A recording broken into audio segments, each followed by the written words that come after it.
안녕하세요. 저는 평범한 40대 아줌마랍니다. 유치원에 다니는 두 아이를 키우고 있는 중이죠. 저는 이 방송을 집에서 설거지할 때나 집안일을 할 때 들으면서 하곤 해요. 그랬던 제가 직접 이 방송에 제 사연을 보내게 될 줄은 몰랐네요.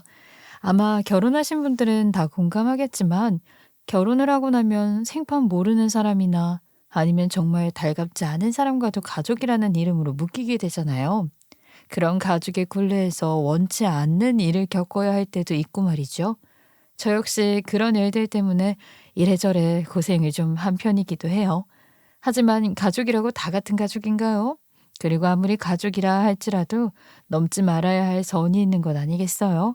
저는 최근에 정말 기막힌 일을 바로 가족에게서 겪게 되었죠. 저는 사업을 하는 집에서 자랐어요. 부모님이 인테리어 회사를 운영하셨는데요. 사실 지금 말로야 뭐 사업이라고는 하지만 제가 어렸을 때는 그냥 동네 인테리어라는 간판을 내건 동네 가게라고 하는 편이 훨씬 정확한 표현일 거예요. 지금이야 인테리어 회사지 예전엔 그런 말이 어디 있었나요? 그래서 어릴 때 저는 동네 어른들로부터 도배집 딸, 장판집 딸이라고 불리면서 컸어요. 작은 가게였지만 장사는 그럭저럭 잘 되었던 것 같아요. 저희 집은 큰 부자는 아니었지만 그렇다고 가난을 느끼면서 자라지는 않았거든요. 저희 아버지는 정말 말이 없고 열심히 일만 하시던 분이었어요. 손재주도 좋으셔서 목공일 같은 일도 꼼꼼하게 뚝딱뚝딱 잘하셨고 덩치도 크고 힘도 좋으셔서 도배며 장판이며 못하는 게 없으셨거든요. 엄마도 아버지를 도와 일에 같이 다니셨는데 엄마 역시 야무지고 꼼꼼하셔서 일도 잘하시고 살림도 잘 하시는 분이셨어요. 지금 생각하면 두 분은 드림팀이라고나 할까요? 예약이 끊이지 않고 일처리가 정말 좋다고 칭찬이 자자했죠. 하지만 사람이라고 다 장점만 있겠어요? 아버지의 문제는 정이 너무 많고 마음이 약하다는 거였어요. 묵묵히 일만 하면서 사람들의 사정을 다 봐주는 게 너무 많았던 것이죠. 일을 해주고 돈을 못 받는 것이 한두 건이 아니어서 늘 앞장서서 사람들과 싸우고 돈을 받아내는 것은 엄마 몫이었어요. 아니, 이보세요. 지금 일 끝난 지가 한 달이 넘었는데 돈을 아직도 안 주면 우리는 어쩌란 말이에요. 아니, 이사장이 말 안 해요. 저희가 좀 어려워서 그래요. 조금만 기다려줘요. 우리 남편이 돈 달라는 말 못하는 거 알잖아요. 저희도 어려워요. 이번 주 안으로 다 입금하세요. 장사가 안 돼서 그러는 걸 어째요. 주고 싶어도 돈이 없다니까요. 그러세요? 그럼 어쩔 수 없지. 장사가 잘 되는지 어쩐지는 내가 식당에 앉아서 지켜봐야지. 엄마는 돈을 받아내기 위해서라면 남의 영업집이고 가정집이고 돈을 줄 때까지 쫓아다니고 전화를 해서 악달구니를 쓰는 것도 마다하지 않으셨어요. 제가 아직 어릴 때는 말수는 적지만 자상하고 내 말이면 다 들어주는 인자하신 아버지가 더 좋고 하루가 멀다 하고 사람들과 싸움을 벌이는 엄마가 무섭고 싫었던 적도 있었어요. 특히 동네 가게에서 거의 행패를 부리다시피 하는 엄마를 초등학교 시절 직접 본 이후로는 어린 마음에 부끄럽기까지도 했었죠. 하지만 점점 자라면서 보다 보니까 엄마가 왜 그렇게 살 수밖에 없었는지 이해가 되더라고요. 엄마라도 그렇게 나서지 않으면요. 정말 저희 집은 벌써 망해버리고 저희는 길바닥에 나앉을지도 모르니까요. 세상을 점점 알게 되면서부터는 가끔 어릴 때는 너무 무르기만 한 아버지가 답답할 때마저 있었어요. 하지만 그 드세고 강다니는 엄마도 어쩔 수 없는 사람들은 있었죠. 바로 아버지의 형제들, 즉 저의 삼촌과 고모들이었어요. 아버지 형제들은 시시때때로 돈을 빌려갔죠. 빌려간 처음 한두 번은 갚았지만 그 이후로는 점점 뜸해지더니 점점 돈을 떼먹는 일이 많아졌다고 했어요. 그렇다고 그걸 매번 닥달을 한다고 받아낼 수 있는 일도 아니었고요. 당신 이번에 또 애들 삼촌한테 돈 빌려줬어요? 갑자기 급하다고 해서 다음 달에 갚는다고 해서 진짜야. 당신은 그 말을 믿어요? 속 터져 진짜. 그 사람이 안 갚은 돈이 얼마인 줄 알아요? 상황 좋아지면 제일 먼저 갚는다고 했어. 자기도 미안하다고 몇 번이나 그랬다고. 맨날 말로만 그러면 당신이 넘어가는 거 아니까 그러지? 제발 친척들한테 돈 빌려줄 때는 나한테 먼저 상의를 하라고 했잖아요. 아이 그러려고 했는데 어제 너무 급하다고 해서. 내가 못 살아. 지금 당신 형이고 동생이고 누나고 깔린 돈이 얼마야? 어? 그 돈이면 벌써 집을 두 채는 샀어. 이 화상아.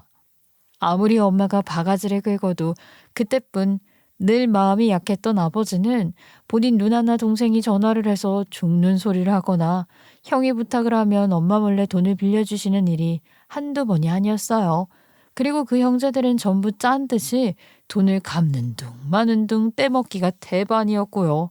하지만 그렇게 몇백만 원, 몇천만 원 돈을 떼먹히는 일은 약과더라고요. 정말 어이가 없고 기가 막힌 일이 일어났던 것이죠. 제가 고등학교 다니던 시절 학교를 마치고 돌아오니까 엄마는 안방에 머리를 싸매고 누워 있고요. 아버지는 눈이 벌게 져서 전화를 붙잡고 계셨어요. 아버지는 웬 편지 한 통을 들고 당황해서 어쩔 줄 몰라 하시더라고요. 늘 차분하던 아버지의 그런 모습도 처음 보는 데다가 자리에 누워있는 엄마의 표정이 예사롭지 않아서 저는 겁을 먹었어요. 아빠, 왜 그러세요? 엄마, 어디 아파요? 무슨 일이에요? 유미야, 일을 어쩌냐, 일을 어째. 아버지는 그날 처음으로 저를 끌어안고 우셨어요. 알고 보니 집이 통째로 은행에 넘어간 것이었죠. 아버지가 형의 부탁을 거절하지 못하고 보증을 썼다가 그만 멀쩡한 아파트를 통째로 날려먹은 것이었대요. 이야, 얼마나 기가 막혔는지 몰라요. 엄마는 이제 도저히 못 참는다. 당장 이혼하자고 하시고 집안 형편이 너무 기울어 대학생이던 오빠는 휴학을 하고 군대를 가야 할 정도였으니까요. 집이 넘어가는 상황에도 큰아버지는 끝까지 얼굴을 내밀지도 아버지의 전화를 받지도 않았어요. 아버지가 저를 데리고 큰아버지 집까지 찾아갔지만 문도 열어주지 않더라고요. 지들 집은 멀쩡히 그대로이면서 당장 길거리에 나앉게 생긴 자기 동생과 조카를 문 앞에 세워두고 내다보지도 않던 큰아버지가 얼마나 밉고 증오스럽고 또 원망스럽던지 갑자기 집을 확 줄여서 이사를 하는 마음이 얼마나 처량하고 힘든 것인지 아마요 직접 겪지 않으면 그 심정을 모를 거예요. 저희는 갈 곳이 없어서 일단 부모님 사무실과 작업실로 쓰던 곳 한편에 임시로 살림집 거처를 꾸미고 그리로 짐을 옮겼어요. 그러다 보니 세간이 다 들어갈 자리가 있을 리 없잖아요. 제 방 책상이며 침대는 물론 소파와 장롱, 식탁 같은 집 가구가 길거리에 쓰레기처럼 버려지는 모습을 지켜봐야 하는 건 정말로 악몽이나 다름없었죠.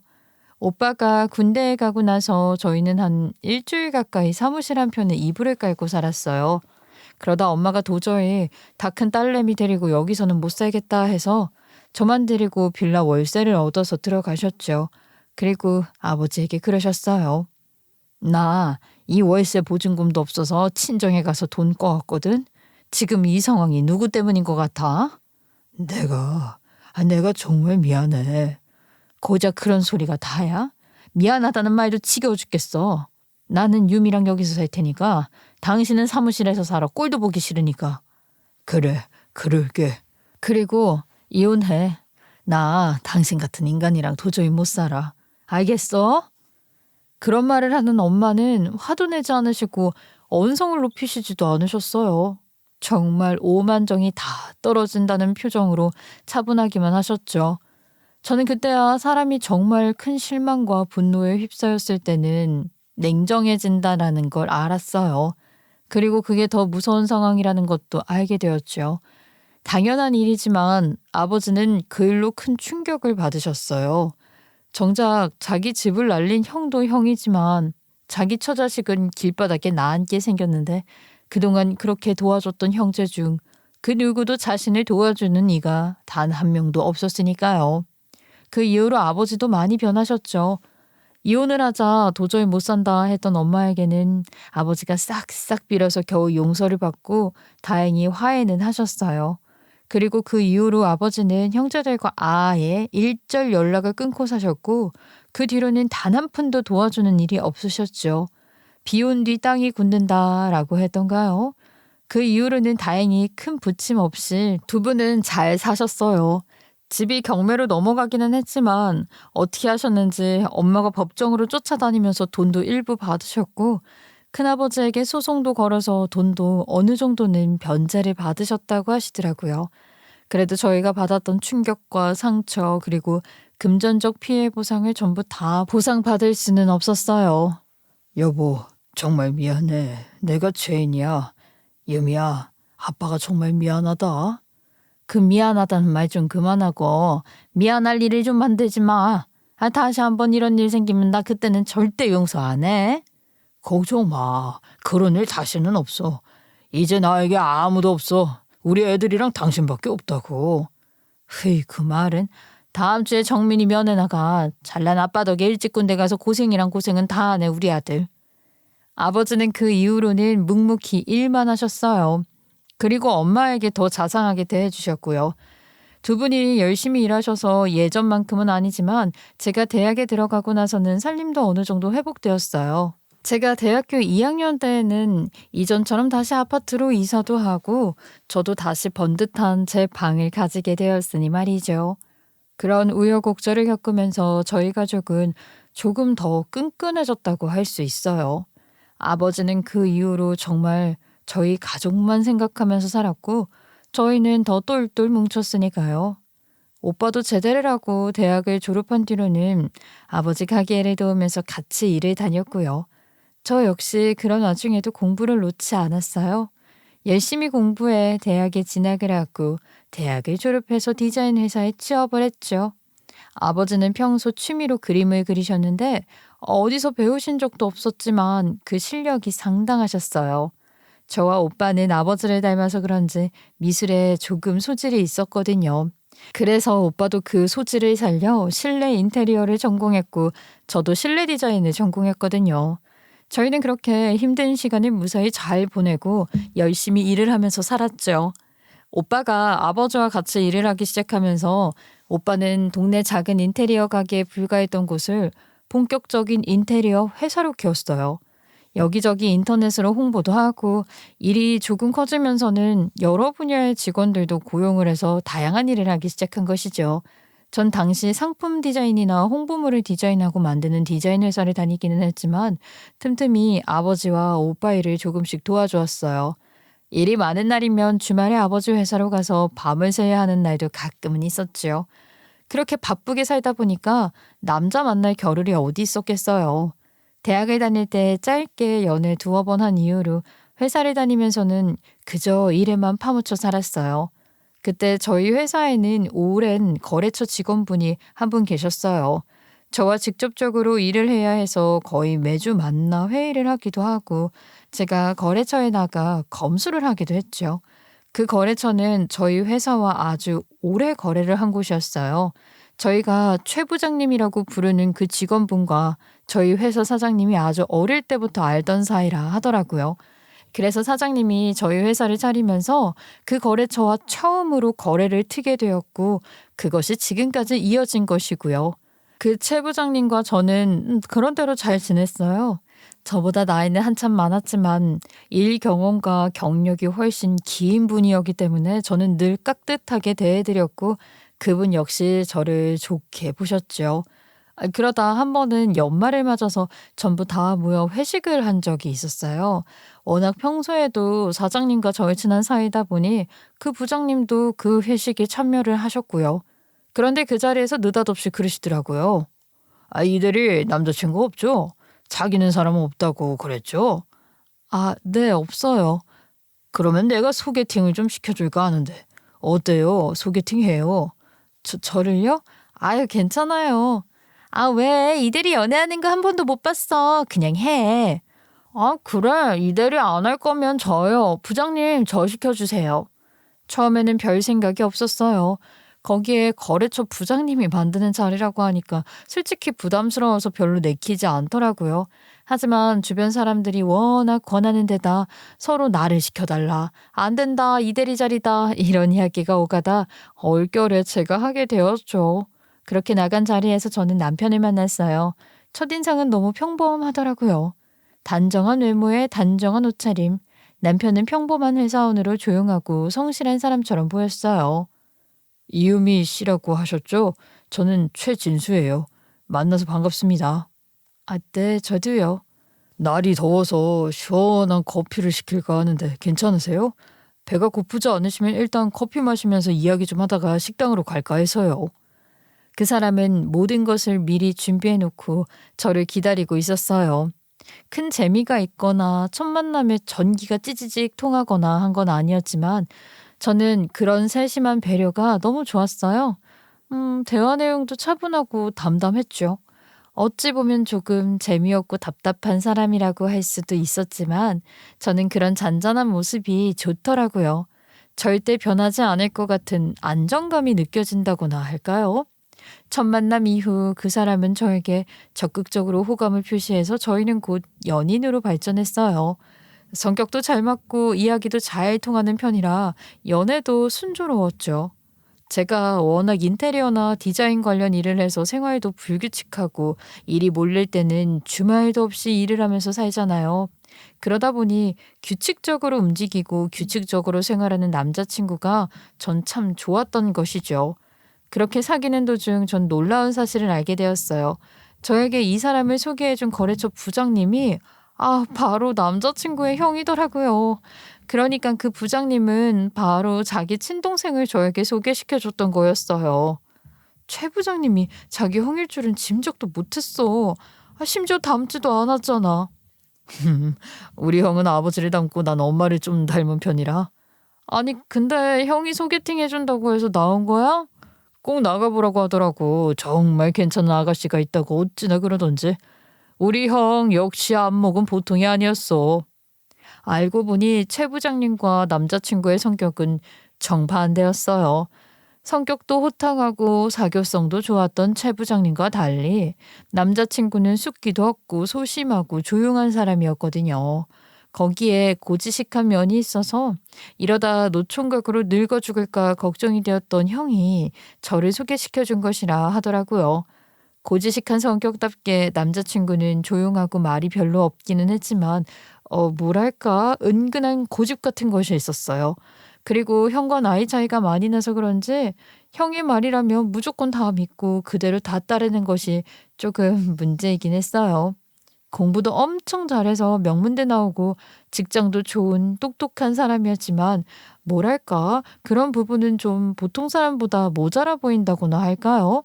자기가 확신을 가지면 그 누가 와서 무슨 말을 하더라도 믿지 않다 해도 형의 말 한마디에 자신의 의견을 전부 바꾸는 것을 보면서 어이가 없었던 것이 한두 번이 아니었지요. 어쩌면 그게 다 징조였을지도 몰라요.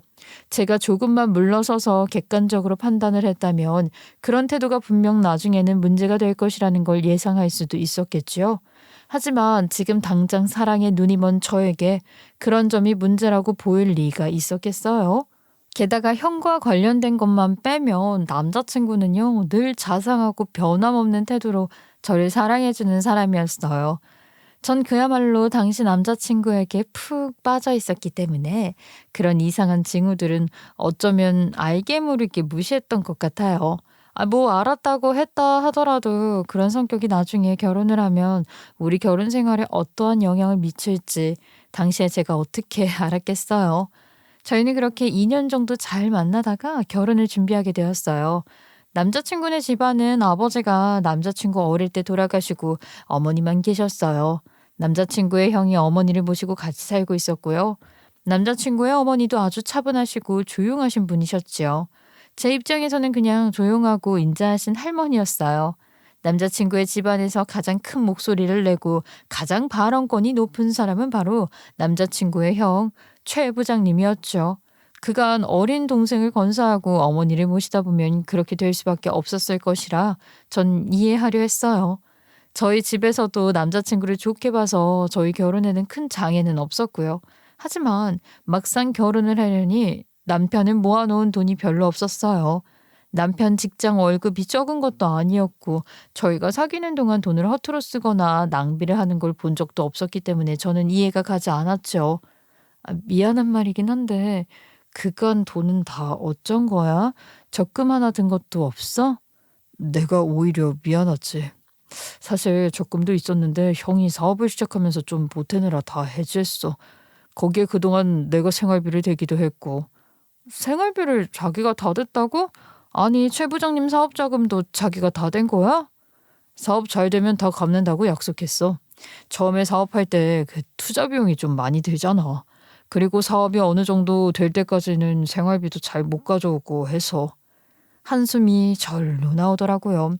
형제 간의 돈 거래는 제가 가장 싫어하는 것 중 하나였으니까요.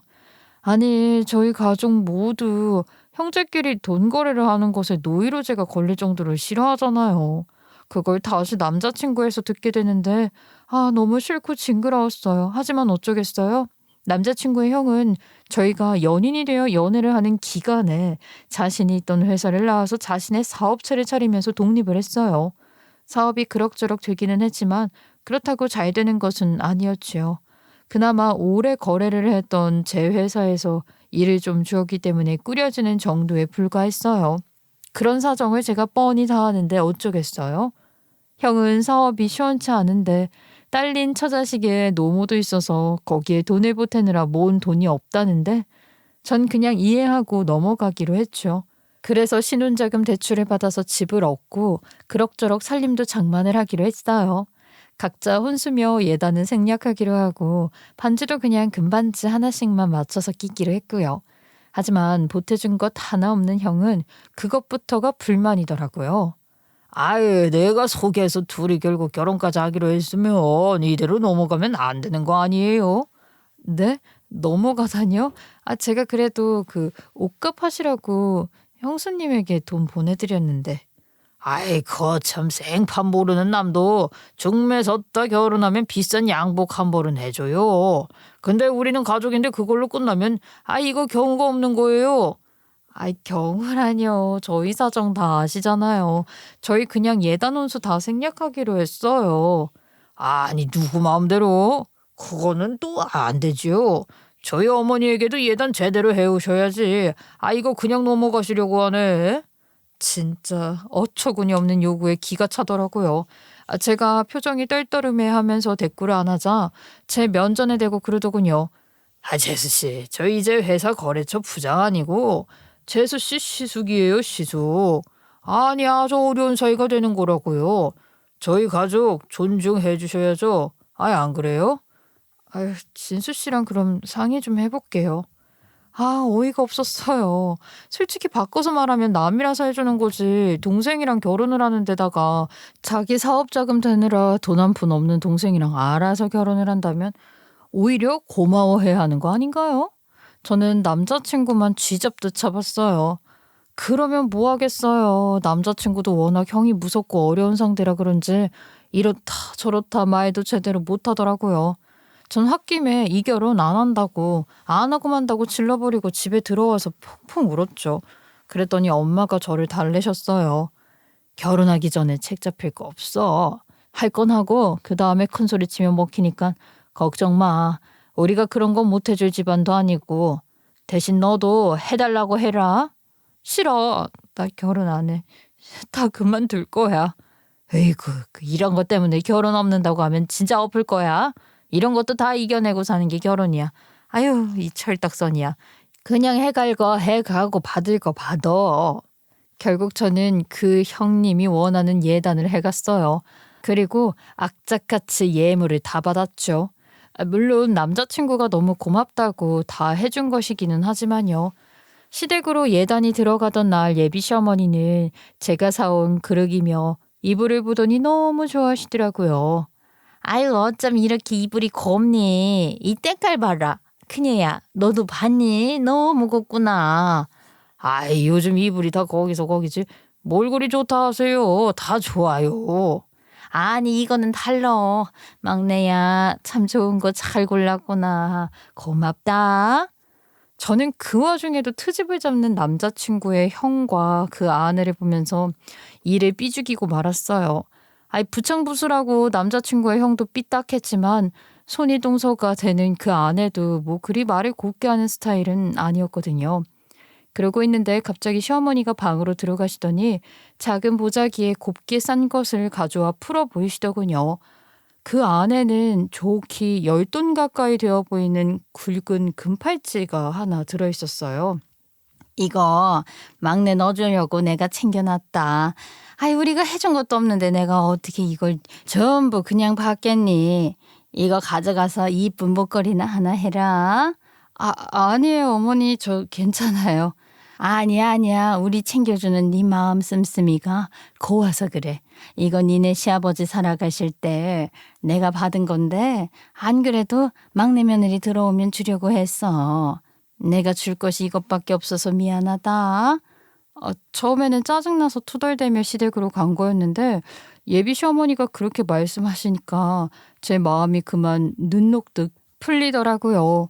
금팔찌가 중요한 게 아니라 고맙다 하시는 그 말 한마디, 제 노력을 알아주는 그 말에 제 마음이 풀어진 것이었어요. 그렇게 저희는 결혼을 했어요. 그 이후에도 정말 이런저런 일들이 있었고 크고 작은 사건의 원인이 되는 사람은 거의 다 시숙이었어요.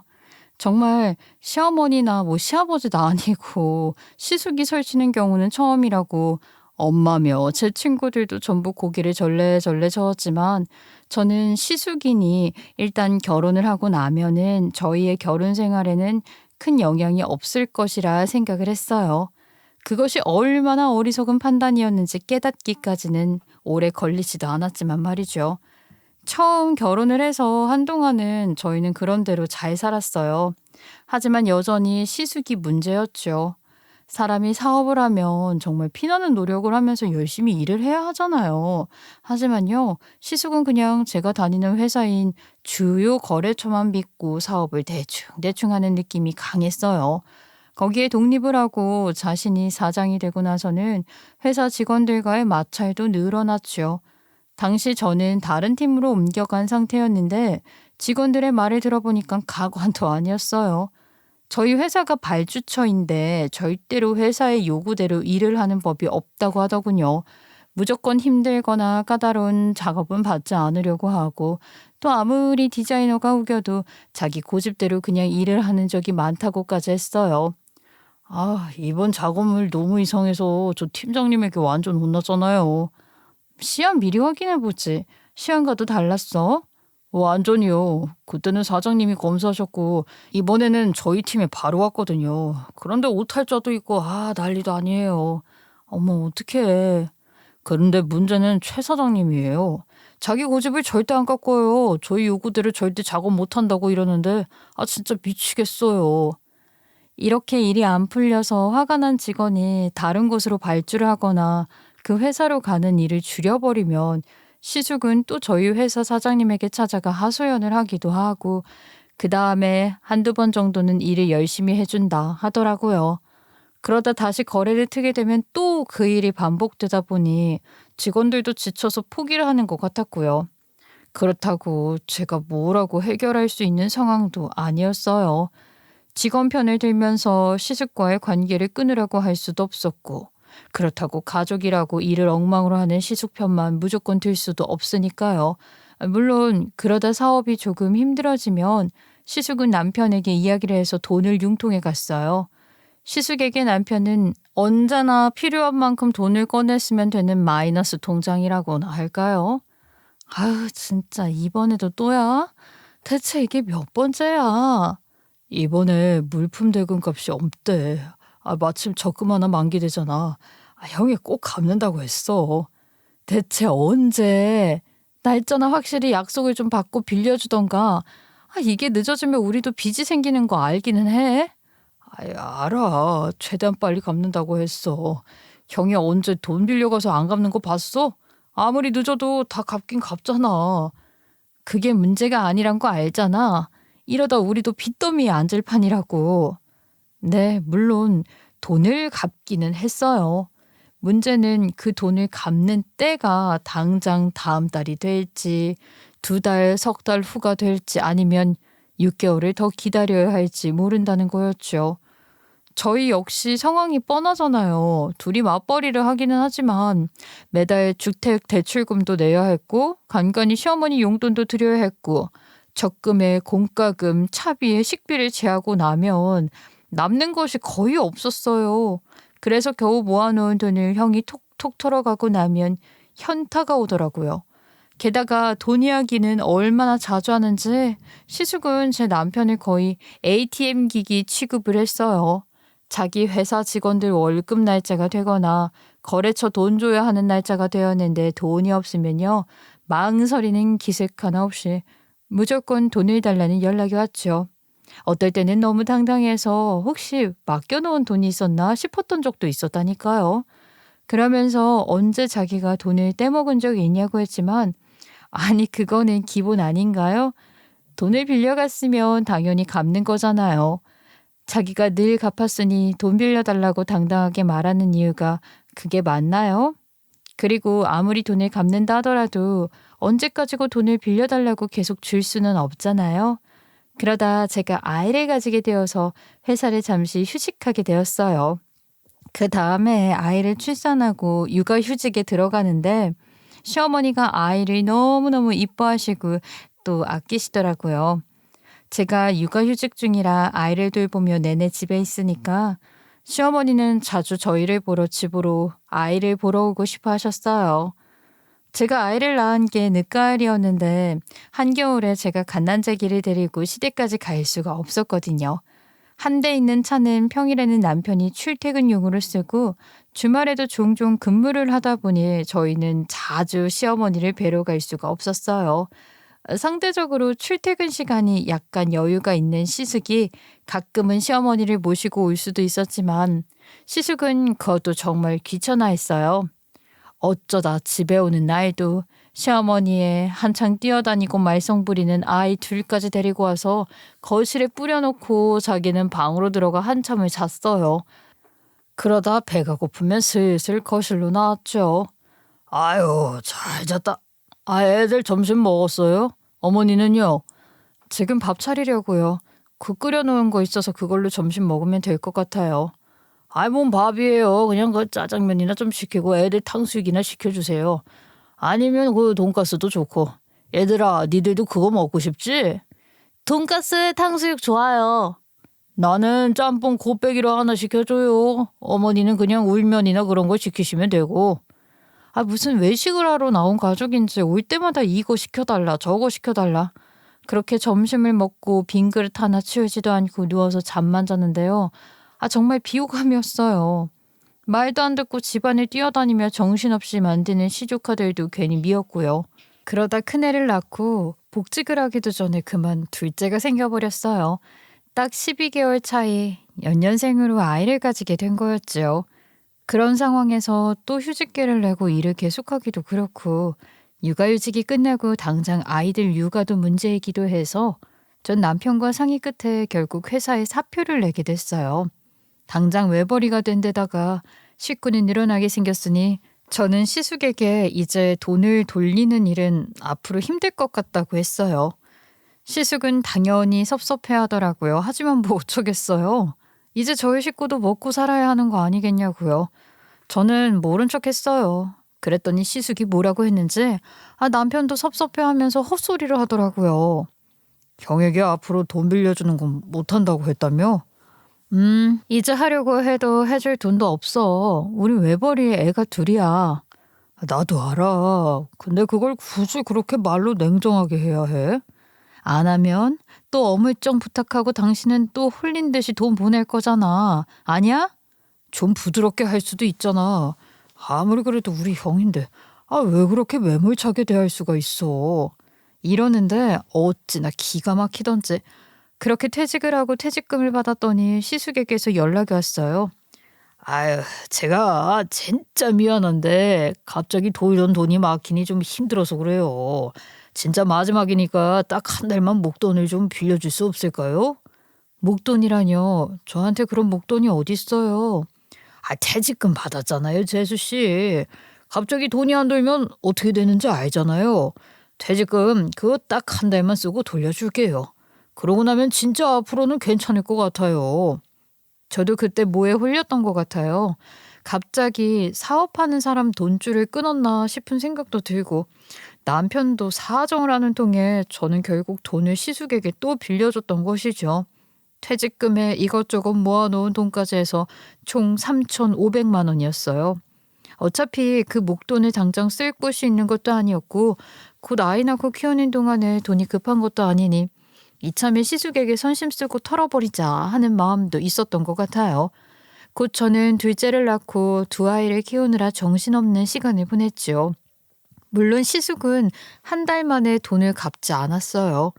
저도 애초에 그 말은 믿지도 않았고요.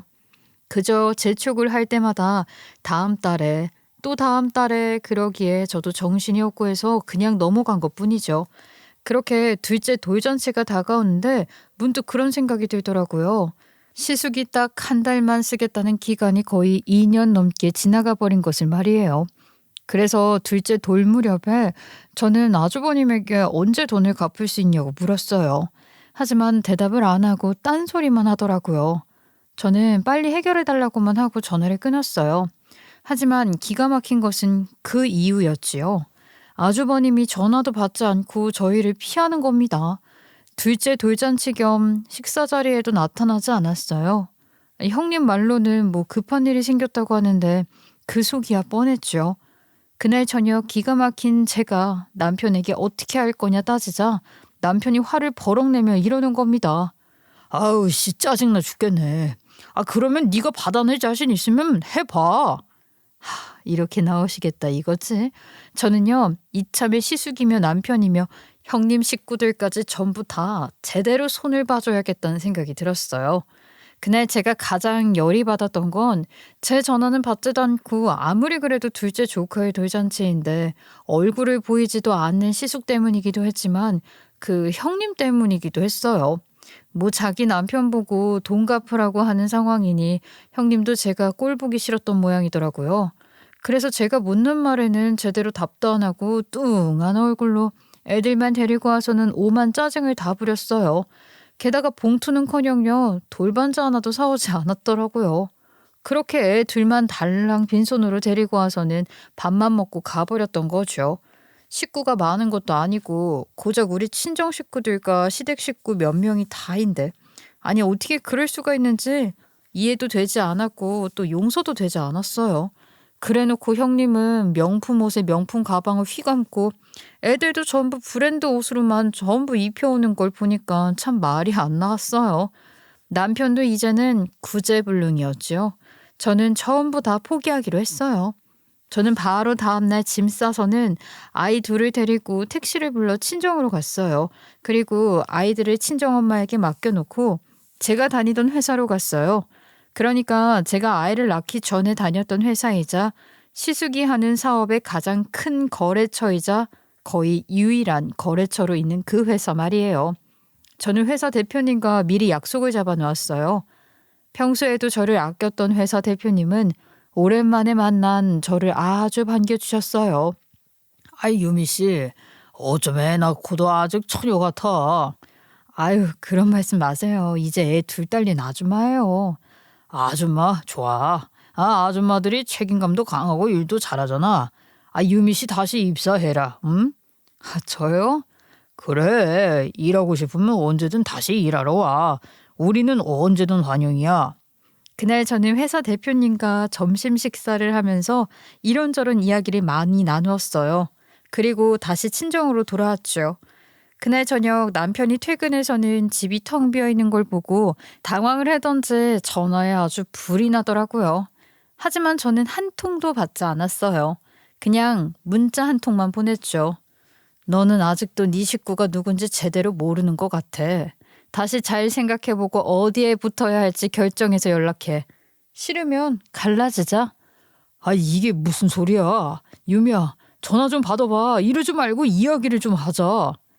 남편은 난리가 났지만 저는 더 이상 할 말도 없었고 별로 하고 싶은 이야기도 없었어요. 저는 아예 전화기를 꺼놓고 오랜만에 아이들을 엄마에게 맡겨놓고 한참을 푹 잤죠. 그 사이에 남편이 친정으로 찾아왔지만 화가 머리끝까지 난 오빠와 아버지가 맞고 싶지 않으면 당장 돌아가라고 해서 쫓겨났다고 했고요. 그렇게 한숨 자고 일어나니까 아이들 저녁을 먹고 씻겨서 자려는데 남편이 다시 또 찾아왔더라고요. 이번에는 아주버님과 함께 말이죠. 아버지와 오빠가 이번에는 나와봐야 할 것 같다길래 나갔더니 아주버님이 사색이 된 얼굴로 서 있었어요. 아이, 재수씨, 아이, 내가 미안해요. 진짜 내가 다시는 안 그럴게요. 죄송할 게 뭐가 있어요? 내일 민사 들어갈 거예요. 그냥 그렇게만 알고 귀찮게 하시지 말고 돌아가시죠. 저 피곤하니까. 아유, 재수씨, 왜 그래요, 가족끼리. 부탁드려요. 제발 저 좀 살려주세요. 네? 저희가 이런 대화를 나누는 사이에 남편은 영문을 모르는 얼굴로 서 있었어요. 저는 시숙의 말에 그냥 돌아가라는 말만 담담하게 할 뿐이었죠. 그랬더니 결국 시숙이 제 앞에서 무릎을 털썩 꿇더니 정말 미안하다고 제발 살려달라고 하더라고요. 남편은 물론 친정아버지와 오빠 그리고 저 역시도 놀랐어요. 누가 봐도 시숙은 절대 그럴 사람이 아니었거든요. 하지만 자기도 그대로는 안 되겠던지 그렇게 꿇어 앉아서는 사정사정을 했어요. 아, 재수 씨가 이야기 좀 잘해주면 그러면 될지도 모르잖아요. 그러니까 예, 좀 도와줘요. 정말 끝까지 너무하시네요, 아주버님. 이렇게 하시면 저만 나쁜 사람 되잖아요. 솔직히 저희가 그동안 단가 올려치기 하고 다르게 일을 하신 거 모른 척 그냥 한 거 아니라는 거 아시죠? 알죠. 아이, 그럼요. 다 봐주신 거라는 것도 알아요. 그러니까요. 예전부터 관행이었으니까 봐드린 건데 아직도 그렇게 옛날처럼 일을 하시면 어떡해요? 이제 예전에 제가 다녔던 사장님도 다 하셨으니까 그렇게 하세요. 사실 시숙은 편법으로 회사를 운영해 오고 있었던 것이죠. 실제 가격은 그렇게 받지 않으면서 일부러 견적서 가격을 조금 올리거나 내린 금액으로 그때그때 조정을 해주고 그렇게 세금 신고를 하는 것을 맞춰줬던 것이에요. 저희 회사는 예전 관행이라는 이유로 손해를 감수하면서까지 그걸 눈 감아준 것이었고요. 사실 그건 예전에 시숙이 독립하기 전에 있었던 거래처의 요구로 생긴 관행이었다고 했어요. 사장님이 맨 처음 사업을 시작할 때 돈을 많이 줄 수가 없어서 그런 것이라도 맞춰주면서 일을 부탁하다시피 사업을 시작하셨던 것이죠. 그리고 그런 방법으로 거래를 튼 사람이 바로 시숙이었던 겁니다. 그 당시에는 돈을 많이 줄 수가 없어서 세금이라도 절약해 주려고 일부러 장부를 그렇게 맞추고 싼 가격에 납품을 하고 그렇게 했다고 해요. 말하자면 서로 윈윈이었던 것이라고나 할까요? 하지만 나중에 저희 회사는 점점 규모가 커지고 우리나라에서 손가락 안에 든 큰 회사로 거듭나면서 그런 관행은 바로 사라졌어요. 세무조사라도 들어오면 더 큰 문제가 되는 일인데다가 이제는 단가를 충분히 맞춰주고도 남을 정도였으니까요. 하지만 시숙이 독립을 해서 사업을 차려 나와 다시 저희 회사와 거래를 트면서 예전 방법을 회계 실무자에게 부탁을 한 것 같더군요. 회계 쪽에는 물론 사장님의 결제를 받았겠죠. 좋은 방법은 아니었지만 저희 회사 사장님도 사업 초기에 도움을 받았던 일이 있었으니 처음 몇 달 정도는 그렇게 사정을 봐주라고 허락을 해주셨던 모양이었어요. 그래서 원래 단가보다 조금 더 액수를 높인 그런 명세서를 발행하고 처리를 해주었던 것이죠. 그리고 그 기간은 첫 3개월이었고요. 그러다가 그 기간이 채 끝나기도 전에 공교롭게도 회계 직원이 바뀌었대요. 후임자는 그리고 이 상황을 자세히 몰랐고요. 그래서 계속 원가 단가보다 훨씬 높은 비용을 정산해주고 있었던 것이죠. 사장은 이미 원래대로 바뀌었을 것이라 생각을 했지만 시숙은요 그걸 알고도 입을 다물고 계속 더 높은 단가를 아예 원래 가격이었던 것처럼 정산을 받고 있었던 것입니다. 저도 이 사실을 얼마 전에 알게 되었어요. 아주버님이 돈을 빌려가던 시기에 회사 사람들이랑 통화를 하다가 우연히 친한 직원이 물었던 말이 힌트가 되었죠. 근데 왜 그 최 사장님 회사 있잖아요. 거기는 왜 그렇게 비싼 거예요? 비싸다고? 뭐가 얼마나? 다른 곳보다 30%는 더 비싸요. 거기에 다른 곳은 수량 많으면 할인도 되는데 여기는 그런 것도 없어요. 일을 잘하는 것도 아니고. 에이, 설마 뭐 다른 게 있겠지. 아니에요. 똑같은 작업물 견적 냈는데 진짜 너무 비싸요. 생각 같아서는 당장 거래처 바꾸고 싶다니까요. 그제야 저 역시 예전에 했던 일들이 떠오르더라고요. 그래서 몇몇 직원에게 더 물어보고 견적서도 받아보고 나서야 확신을 하게 되었던 것이고요. 하지만 그렇다고 이미 회사를 그만둔 상황인데다가 거기에 시숙의 회사 일이니 함부로 말을 할 수는 없었어요. 그래서 그냥 혼자 묻고만 말았죠. 양심이 있다면 곧 제대로 돌려놓겠지 하고 말이에요. 제가 퇴직금을 빌려준 이유도 회사에 대한 미안함과 제발 이 돈을 발판으로 모든 사실을 바로 잡았으면 좋겠다는 생각도 있었어요. 하지만 아무리 기다려도 달라지는 것은 없었어요. 거기에 본인은 그렇게 한 푼이라도 더 챙기겠다고 오래 거래한 회사도 속이는 주제에 제가 빌려준 돈은 주기 싫어서 가족 모임에도 오지 않는 게 정말 어이가 없더라고요. 더 어이가 없었던 것은 형편이 진짜 어려운 것도 아니라는 거였어요. 아니, 시숙 가족들은 매번 철마다 해외여행도 다니면서 잘 먹고 잘 살았거든요. 형님은 명품 가방도 번갈아 가며 들고 다니고 백화점에서 쇼핑도 하고 고급 레스토랑에서 밥도 먹는 사진을 골고루 찍어서 SNS에 자랑도 많이 했고요. 거기에 초등학생, 중학생인 애들은 방학마다 몇백을 들여가며 해외 연수까지 보내면서 제 돈만 안 갚는 게 정말 너무너무 괘씸했어요. 그래서 사장님을 만나 전부 다 다시 알아보라고 저는 권유했어요. 3개월 후에 계약 끝나고 다시 금액 조정된 거 제대로 확인하셨냐고 말이죠. 아니면 다시 조정을 하시라고 권했어요. 그리고 돌아오는 길에 저는 제가 빌려준 돈 내용 증명을 바로 아주버님에게 보내버렸고요. 사실을 확인한 사장님은 그동안 정정이 되지 않은 금액을 받고 있었던 것을 보고 화가 나서 바로 밤에 전화를 했던 모양이더군요. 아, 최 사장, 내가 그동안 믿고 의리로 일을 맡겼는데 이렇게 내 뒤통수를 쳐요? 네? 아이, 대표님, 그 무슨 말씀이신지. 이 계약서 금액 딱 처음 3개월만 하자고 한 거지? 아, 지금 이게 대체 몇 년째예요? 당신 알고서도 일부러 이랬지? 아닙니다. 아, 제가 다 설명드릴게요. 아, 대표님, 일단 진정하시고. 아, 됐어요. 어차피 계약서에 적힌 금액대로 한 것이라 고발해도 소용없다고 변호사들이 그러니 그만둡시다. 이제 우리 계약은 여기서 끝이에요. 회사 대표님은 사람이 좋아 보여도 맺고 끊는 건 확실한 분이셨어요. 우리의 인연은 여기까지였던 것 같다고 아예 잘라버리셨대요. 그리고 덧붙이셨다고 그러시더군요. 아, 유민 씨가 앞으로 국세청에 고발하고 민사도 걸 거라고 하니까 나는 변호사 붙여서 도와줄 생각이에요. 당신 그렇게 살지 말아요. 알겠어요? 그 말을 듣고서야 아주버님은 기겁을 하고 저에게 부랴부랴 달려온 거였죠. 저는 딱 잘랐어요. 우리 사장님이 결정한 일을 제가 어쩌라고요. 전 모르는 일이니까 내일 소장 받으시고 세무조사도 열심히 받으세요. 아주버님은 살려달라고 매달렸어요. 이러다 거래처도 다 끊길 판인데 세무조사까지 받으면 자기 정말 망한다나요? 자기들 할 거 다 하고 누릴 거 다 누려놓고 진짜 누구에게 뭐라고 하는 말인지 기가 차더라고요. 그러면 일단 제 돈부터 갚으세요. 이자까지 다 쳐서. 그럼 생각해 볼게요. 아이, 물론이지요. 그럼 내 바로 갚을게. 원금 아니고 이자까지 전부 다요. 그리고 이전에 조금씩 빌려가서 안 주신 돈도 전부 다 해서 주세요. 그 다음 날 통장에는 바로 1억이 찍혔어요. 그간 소소하게 빌린 돈이며 목돈이며 다 계산하고 이자까지 넉넉하게 쳐서 넣었다길래 전 그저 알겠다고만 대답을 했어요.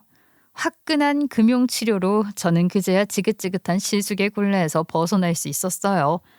큰애 두 돌이 지나고 둘째 돌이 지나고 나면서부터는 저도 저녁에 프리랜서로 조금씩 일을 시작했어요. 물론 연년생 남매를 키우느라 정말 미칠 듯이 힘들었지만 그래도 저녁에 일이라도 잡고 있으면 제가 그래도 일을 하고 있고 아이들 엄마가 아니라 이유미로 산다는 생각이 들어서 오히려 스트레스가 줄어드는 느낌이 들더라고요. 그래서 아무리 피곤하고 힘들어도 꼭 조금이라도 일을 했죠. 저는 솔직히 그 일이 있고 난리가 났을 때 남편과 이혼을 하려고 결심을 했었어요. 제가 스트레스 받고 힘들어하는데도 아무 신경도 쓰지 않은 것에 정말 큰 배신감을 느꼈고 실망감이 너무 컸거든요. 하지만 남편은 끝까지 저에게 용서를 빌고 저에게 매달렸어요. 제발, 제발 한 번만 기회를 줘. 나 역시 이번 일로 깨달은 것이 많어. 내가 다시는 같은 일 없게 할게. 네가 할 수 있는 게 앞으로 뭐가 있는데? 내가 다 해결하고 내가 다 알아서 했는데 네 도움 필요 없으니까 빨리 서류 정리나 해. 아 여보 제발. 우리 애들 생각해서라도 나 한 번만 봐줘라. 응? 우리 애들 생각해서라도 나는 너 같은 사람을 애들 아빠로 믿고 살 수가 없어서 이러는 거야. 아직도 모르겠어? 그래봐야 다 소용없으니 꺼지라고 했지만 저희 사이는 엄마와 아버지가 말려주셨어요. 특히 아버지가 남편을 데리고 나가서 진지한 이야기를 많이 한 것 같아 보이더라고요. 남편은 정말 제 앞에서 무릎을 꿇고 다시는 이런 일 없도록 하겠다고 빌고 또 빌었어요. 유미야, 채서방에게 기회 한 번만 주자. 응? 엄마, 진짜 저 사람 믿고 살아도 될 것 같아? 엄마라면 믿고 살 수 있어? 아니 나도 경험이 있잖니. 그래도 적어도 채서방은 집은 안 날렸잖니. 그런 환경에서 살다 보면 자기도 모르게 젖어서 거기에서 벗어나기가 힘들어.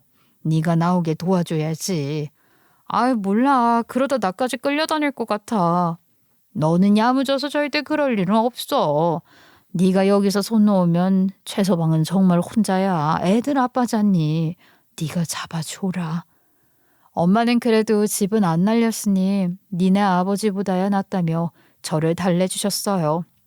참 웃을 수도 없고 울 수도 없더라고요. 하지만 어쩌겠어요.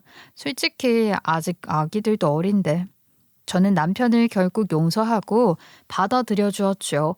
그 이후로 남편은 아직까지는 오직 저희 가족을 위해 최선을 다하고 있는 중이고요. 나중에 한 이야기지만 남편도 정말 많은 것을 깨달았다고 하더라고요. 특히 본인 형이 돈이 없어서 안 갚는 것이 아니라는 게 가장 큰 충격이었던 모양이었어요. 솔직히 남편이라고 월급 빤한데 형에게 돈을 보내주고 여유가 있었겠어요? 정말 개인 용돈 하나 없이 빠듯하게 살고 있었는데 형 가족이 어떻게 살고 있는지를 보고 나서야 배신감이 느껴졌다나요? 우리는 결혼하고 제대로 여행도 못 가고 마이너스 통장 만들어 쓰고 있었는데 형네 가족들은 애들 방학마다 해외여행 다닌 걸 보고 내가 어이가 없어서 진짜. 그 여행 갈 때마다 어머니는 집에 혼자 두고 간 거 알아? 내가 100번 이야기해도 애가 있으니 여행 가는 거 이해해야 한다며. 그 정도는 몰랐지. 거기에 형수가 메고 다니던 그 가방들이 전부 몇백만 원씩 하는 거라며?